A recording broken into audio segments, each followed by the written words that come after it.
अस्सलाम वालेकुम नाजरीन, आप लोगों को दोबारा खुशामदीद कह रहा हूँ मैं अपने यूट्यूब चैनल पर।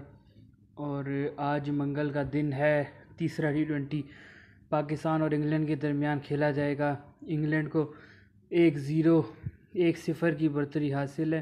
पहला मैच बारिश की नज़र हो गया और दूसरा इंग्लैंड जीत चुका था।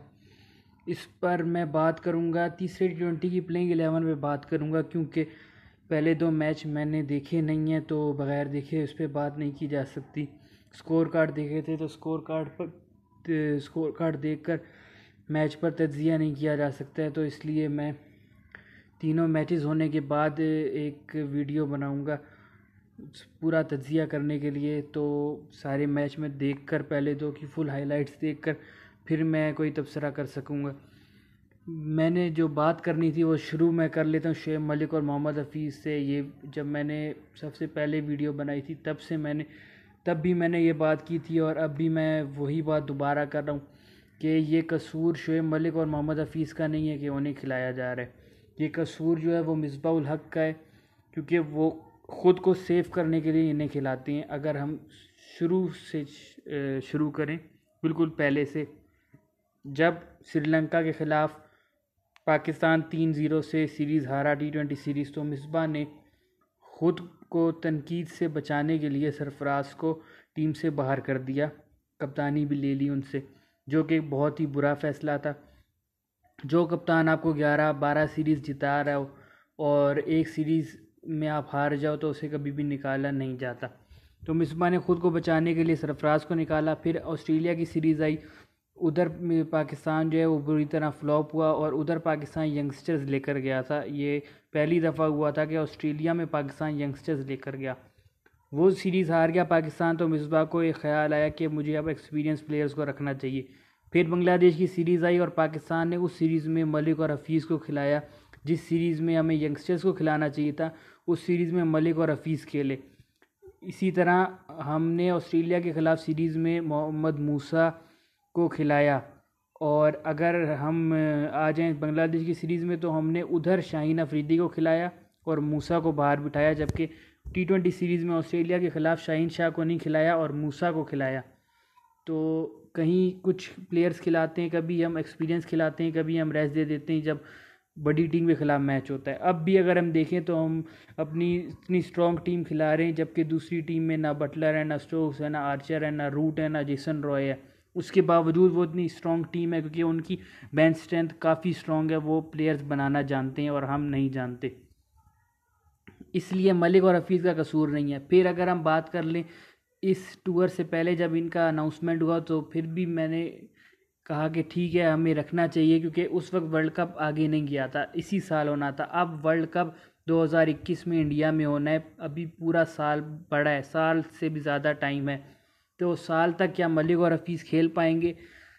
मेरे ख़्याल में ये नहीं खेल पाएंगे, इन्हें अब हटा देना चाहिए। आप बाकी टीम्स की तैयारी देख लो, वो भी अब यंगस्टर्स को खिला रही है। 2021 का वर्ल्ड कप, 2022 का वर्ल्ड कप ऑस्ट्रेलिया में, 2023 का वनडे वर्ल्ड कप इंडिया में होना है। तो उसके लिए सब टीम्स तैयारियां कर रही हैं। पाकिस्तान ही एक वाही टीम है जो अभी तक अपने एक्सपीरियंस खिलाड़ियों को खिला रही है। ये पहले भी ऐसा होता रहा है कि 6 महीने में कुछ खिलाड़ी बिल्कुल टीम में होते ही नहीं है, और जब वर्ल्ड कप करीब आता है तो वो वापस आ जाते हैं टीम में। इसकी मिसाल आप वहाब रियाज की देख लें। 2011 के वर्ल्ड कप में भी वो आ गए थे टीम में, 2015 में वो कहीं भी नहीं थे, फिर आ गए टीम में। 2019 में उनका बिल्कुल भी नाम नहीं था, आखिरी मौके पे वो फिर टीम में आ गए थे। तो ऐसे प्लेयर्स आते रहते हैं। हमें अब यंगस्टर्स को मौका देना पड़ेगा। जैसे कि दो यंगस्टर्स हमारी टीम में हैं, हैदर अली और खुशदिल शाह। दोनों बहुत ही टैलेंटेड प्लेयर हैं।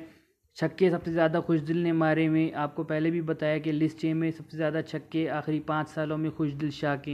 हैदर अली का तो मुझे बहुत ही दुख हुआ जब मैंने सबसे पहले टीम 2 दफ़ा जब मैंने टीम बनाई थी, दोनों दफ़ा हैदर अली को मैंने रखा था अपनी टीम में। और पाकिस्तान का भी मुझे लग रहा था खिलाएगा। मेरे ख़्याल में हफीज़ और मलिक में से एक खेलता और एक को रेस्ट करा सकते थे, और इफ्तिखार की भी जगह बनती हुई नज़र नहीं आ रही है। पहली बात तो ये वो 29 साल के नहीं है, वो तो पता नहीं 39, 40, 45 साल के लगते हैं, और ना वो ऑलराउंडर हैं। उनसे 2 से 3 ओवर करवा लिए थे, 31 रन उन्होंने दे दिए थे। तो इससे अच्छा आप हफीज़ से ओवर करवा लें। हफीज़ की परफॉर्मेंस बुरी नहीं है, कसूर उसका नहीं है, कसूर मिसबाह का है जो उन्हें खिला रहा है। सरफराज को भी आप रख सकते हैं ODI T20 में, क्योंकि सरफराज का बैटिंग स्ट्राइक रेट जो है वो 110 प्लस है और रिजवान का 92 है। ठीक है, रिजवान की कीपिंग अच्छी है, लेकिन आप सरफराज को भी रख सकते हैं। जब मलिक और हफीज़ खेल सकते हैं तो वाई नॉट सरफराज अहमद, सरफराज को भी खिलाया जा सकता है। इफ्तिखार की जगह आप रख सकते हैं। मलिक या हफीज़ में से आप हफीज़ को रेस्ट दे सकते हैं, रिजवान को आप रेस्ट दे सकते हैं।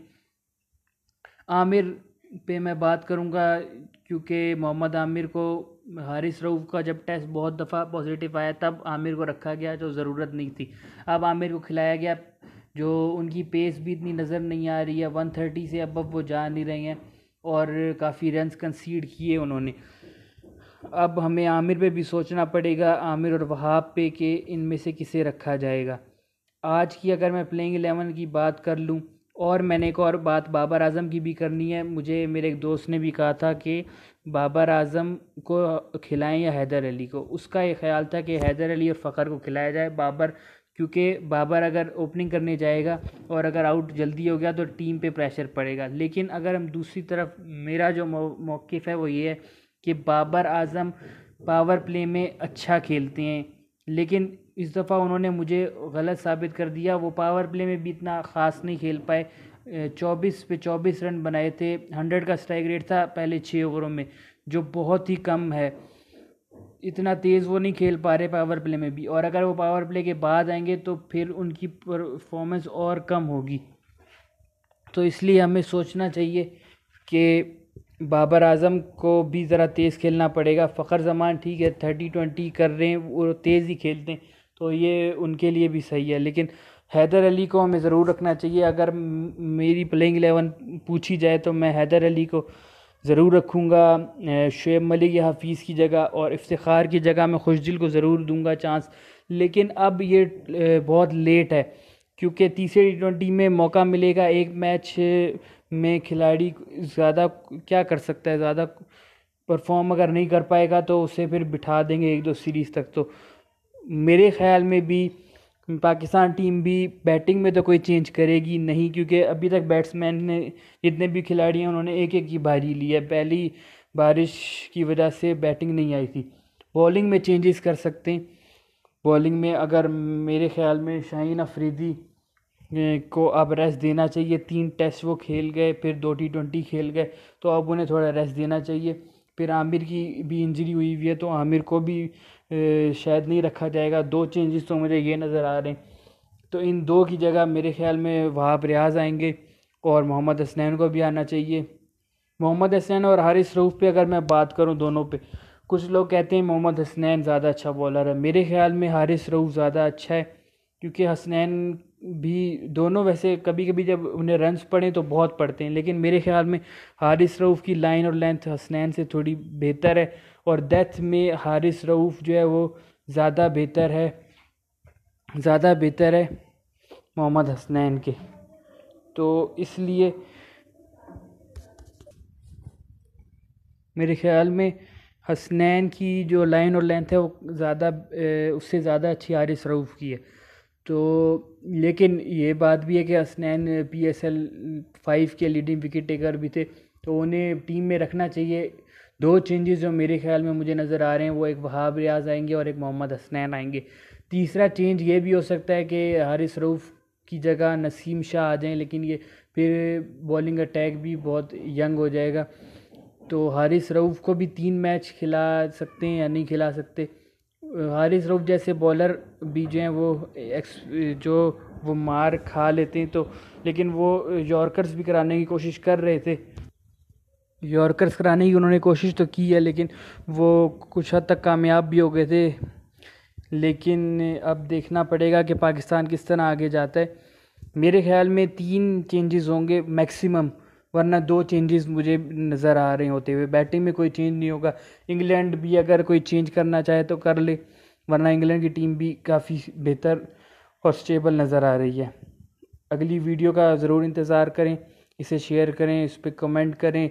आप लोगों की क्या टीम है, आप लोग भी ज़रूर बताएं।